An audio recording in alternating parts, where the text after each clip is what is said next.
Dolphins fans, welcome in to Dolphins Today. I am Will Scott, still working from home, but still wanted to get you guys a video talking about the latest Dolphins news and rumors, and it is officially the NFL offseason, the Super Bowl playing out last night with the Kansas City Chiefs being crowned Super Bowl champions with a 38-35 win over the Philadelphia Eagles in a game that, is a little bit controversial at the end, regardless of who you're rooting for, who you were rooting for. I think we can all agree that probably should not have been a holding call in the end, but Patrick Mahomes, give him credit. He played a great game. He obviously was not 100% leading Kansas City to that win. So they win a close AFC championship game against the Bengals and then beat the Eagles in the Super Bowl. So congratulations to the Chiefs. We obviously hope to see the Dolphins in the big game sooner rather than later. And I want to hear from y'all down in the comments section. Can the Dolphins win the Super Bowl next year? Type Y for yes or N for no down in the comment section. It is the pinned comment, so reply to it when you get a second. Can the Dolphins win the Super Bowl next year?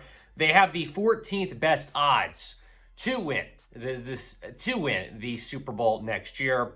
When you're looking at some of the teams that are ahead of the Dolphins, and these odds were just released last night, obviously, because of the Super Bowl, after the Super Bowl. When you look at some teams that are ahead of the Dolphins on those odds, the Lions are ahead of the Dolphins, which I get it. They had a great season. I don't think they have a better shot to win the Super Bowl next year. And then the Packers are ahead of the Dolphins, a team that didn't even make the playoffs this season, and a team that's probably not going to have Aaron Rodgers next year. So I feel like the Dolphins deserve to be top 10 in Super Bowl odds, but hey, just keep hating us. Just keep doubting us, DVE. You know how it goes. Dolphins versus everybody. And that's just going to add more motivation to this team. I think there's three things that need to happen here for the Dolphins to realistically have a chance to win it all. The number one thing is obviously Tua Tagovailoa staying healthy. If Tua stays healthy, this is a Dolphins team that can win it all. It starts with that. We saw how good the Dolphins were this year when Tua Tagovailoa was on the field, right? 8-5 as a starter. They were 8-3 at one point, looking like a legit contender, but then the concussions kept Tua out for the playoffs, and they unfortunately were not able to make a run. So if Tua can stay healthy, this team can contend. Number two is an improved defense, right? And you're bringing in Vic Fangio. We'll talk about him in a second. But that's already going to improve the defense, just Fangio's presence. That's a massive upgrade going from Josh Boyer to Vic Fangio. So I'm feeling pretty good about the defense for next year. And the number three is consistency. This was a roller coaster season this year for the Dolphins. They win 3 straight, then lose 3 straight, win 5 straight, lose 5 straight. I mean, it was just a crazy season. They have to be more consistent, specifically on the road next year. They got to go to Kansas City, to Philadelphia next year, a couple tough road games, tough schedule overall. They got to remain consistent if they want to have a chance to win it all. Speaking of Vic Fangio, I mentioned him a little bit earlier. That hire is expected to be made official by the Dolphins today. They are expected to announce the hire of new defensive coordinator Vic Fangio, who agreed to a deal with Miami 2 weeks ago to become the new defensive coordinator. There was a lot of speculation, though, in the days following that he could back out of the deal because DeMeco Ryans took the Houston Texans head coaching job. San Francisco had a vacancy with defensive coordinator. The Carolina Panthers were going after him. Sean Payton apparently had interest in him after he was hired in Denver. But I think like day 4, it finally came out that, okay, no, he's still going to go to Miami. But he signed a 2-week contract with the Philadelphia Eagles to help the Eagles prepare for the Super Bowl. He was a consultant with the Eagles this year, so it sounds like he signed somewhat of an extension to work with the Eagles in the postseason to help them for Super Bowl preparation. But when you look at Fangio's career as a defensive coordinator, he has had a lot of stops. Most recently in Chicago as the Bears DC. Before that, he had a lot of success in San Francisco. And then his most recent gig, obviously, I mentioned Eagles consultant, but before that, he was the Denver Broncos head coach, and he was the defensive play caller in Denver. How fired up are you about Vic Fangio? Scale it 1 to 10 down in the comments section. Go down, let me know, how excited are you about Vic Fangio becoming the new Dolphins defensive coordinator? I think he instantly makes the Dolphins contenders. And I'll reiterate what I said earlier. I think a reason that you did not contend this season was because of the defense, right? The defense was ranked 24th overall in terms of scoring defense, last in a row defense. I mean, I get it, all the injuries, but there was too much talent. So you add a guy like Vic Fangio into the mix here, who is one of the best defensive minds of this era. You give him guys like Javon Holland, Bradley Chubb. Chubb, obviously, someone who he's familiar with and has had success working with. Cater Kohu, Jalen Phillips, Zach Sealer, Christian Wilkins. The list goes on and on. The talent on that Dolphins defense. Fangio is going to completely flip the switch, I think, and this Dolphins defense is going to be playing to the level that they should be.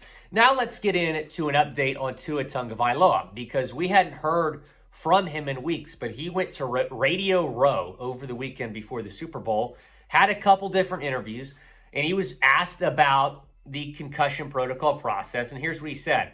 For concussion protocol, I think the team did me the biggest service throughout that. They never allowed me to go through protocol normally until the season was done. So that's why it might have seemed like it took forever. But they were just protecting me from myself. And me and my family are very thankful to the Dolphins. So Tua is saying that he did not enter the concussion protocol until after the season. Very interesting.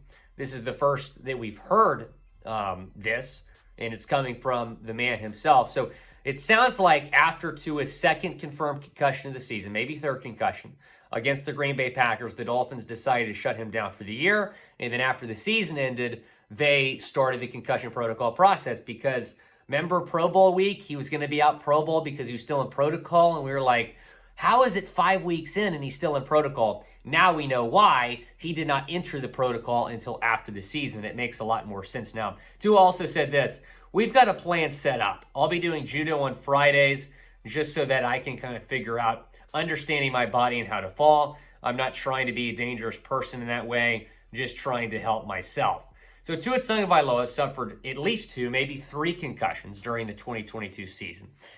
When he was, hurt against the Bills in the first game, we never officially got confirmation that was a concussion. So that's why I'm saying maybe 3 concussions. But he did finish the season leading the NFL in passer rating.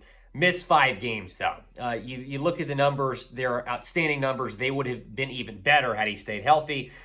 It was really interesting. He says he's going to take judo classes this offseason to learn how to fall. I think a lot of Dolphins fans on Twitter were saying throughout the year he's got to learn how to fall better. We saw his head kind of rear back.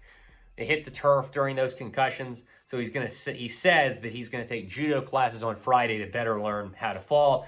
Great to hear Tua's doing better. Great to hear that he has a plan. We'll see if they try to change his helmet too. But show some love to Tua down in the comment section. Type Uno down in the comment section. Excuse me. Show some love to Tua Tagovailoa. Tom Pelissero, I did want to hit on this before we get into our next story here. But Tom Pelissero said the Dolphins requested an interview with Chargers assistant Tom Donatel for their secondary coach job per source. So Vic Fangio is starting to kind of fill his staff defensively. That is Ed Donatel's son. Ed Donatel was just fired as the Vikings defensive coordinator. A lot of rumors that Ed might join the staff, but it's looking like Tom, his son, might be joining the staff instead. Something to monitor here in the coming days. If a hire is made, we'll let you know. So go down, subscribe to the channel right now. Now let's get into some offseason catastrophes for the Dolphins. Fansided posted an article laying out 3 catastrophes for the Dolphins. Well, I think they said like these 3 things, if they don't happen, would be catastrophes in the offseason. So let's break these things down. Number 1 is missing out on cornerback depth. So they believe, and I tend to agree, the Dolphins do need to address this position in the offseason, taking a look at the cornerback depth chart. Byron Jones is probably not going to be back. We're still going to include him here on this depth chart. I do not expect him back. Cater Kohu's probably going to be a starting back next year. I think a lot of people, though, forget that True Williams is back. That's going to be big. I'm not going to be devastated. I wouldn't call it a catastrophe if the Dolphins don't sign a corner in free agency because you have Trey Williams, because you have Kader Kohou. I think it's important to get Nick Needham back. I would love a John Jones. We'll see what happens, though, in the offseason. But I do agree that addressing that position is a need, but it's not as big of a need as offensive line or running back or some other positions on this team. Number 2 on their list is not upgrading at right tackle. This would be number 1 on my list. I think this is an absolute must for the Dolphins because you look at Tua Tagovailoa's injury history. It is crucial to keep him healthy. You have to spend some money, a lot of money probably, on the right tackle position, taking a look at the offensive line depth chart. I do not expect Austin Jackson to be the starting right tackle. I understand that Chris Greer kind of gave him a vote of confidence a few weeks back, but I don't expect Austin Jackson to be the starting right tackle. Maybe you bring Brandon Shell back, but I don't want him starting. I'd rather have him kind of be a backup swing tackle. But a guy like Mike McGlinchey in free agency should probably be who the Dolphins go after, but he's expected to probably net more than $15 million in free agency, so he's not going to be cheap. Number 3 is swing and miss on a running back in free agency or the draft, and I absolutely agree with this as well. Taking a look at some free agent running back options: Josh Jacobs, Saquon Barkley, Tony Pollard, Miles Sanders, Kareem Hunt. I really like those top 3, Jacobs, Saquon, and Pollard. I've said it once, I'll say it again. Saquon's going back to New York. I don't think he's very realistic. Jacobs and Pollard, those should be the 2 guys that you target. Pollard's dealing with that injury. Hopefully he's 100% soon. Josh Jacobs, probably my favorite target at the running back position in free agency. I think you should go all in on Josh Jacobs. Some good options in the draft as well. Which running back do you want to sign in free agency? Go down in the comments section and let me know. I'm saying Josh Jacobs. I'm sure a lot of y'all will maybe say Tony Pollard or Jacobs or Saquon as well. Be sure to go down and subscribe to the channel. We're trying to become the #1 Dolphins YouTube channel. Appreciate your support of the channel, and I will hopefully be back in studio tomorrow talking about some more Miami Dolphins news and rumors.